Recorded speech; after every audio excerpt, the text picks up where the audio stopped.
முதலமைச்சர் விஜய் அவர்கள் உலக பட்டினி தினம் இந்த நாளை முன்னிட்டு ஒவ்வொரு தொகுதியிலும் 2000 முதல் 3000 பேருக்கு உணவு வழங்க வேண்டும் என்று அறிவித்திருக்கிறார். எப்பொழுதும் தளபதியின் வழியில் பின்தொடரும் இந்த குட்டி தளபதி ஏற்கனவே ரோட்டோரம் கஷ்டப்படும் தாத்தா பாட்டிகளுக்கு உணவு வாங்கி கொடுக்கும் பழக்கம் உள்ளவன். பசி சிலருக்கு அது ஒரு நாள் பிரச்சனை, ஆனா சிலருக்கு தினமும் நடக்கும் போராட்டம்.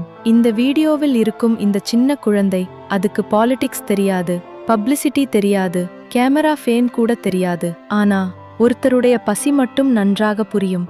அதனால தான் தன்னால முடிந்த அளவுக்கு உணவு கொடுத்து அவர்களோட முகத்தில் ஒரு சிரிப்பை பார்க்க முயற்சி செய்கிறான். முதியோர் இல்லத்தில் இருந்த அந்த தாத்தா பாட்டிகள் சாப்பாடு வாங்கும்போது அவர்களோட கண்களில் தெரிந்த சந்தோஷம் அது எந்த அவார்டுக்கும் சமமில்ல.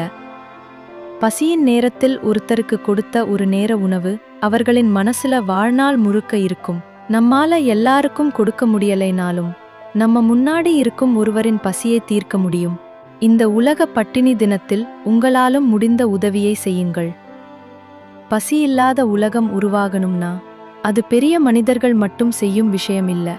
நம்ம மாதிரி சாதாரண மனிதர்கள் செய்யும் சிறிய சிறிய உதவிகளிலிருந்துதான் ஆரம்பிக்கும். எல்லாரும் நம்ம தளபதியின் வழியை பின்பற்றுவோம். பசித்த வயிற்றுக்கு உணவு கொடுப்போம்.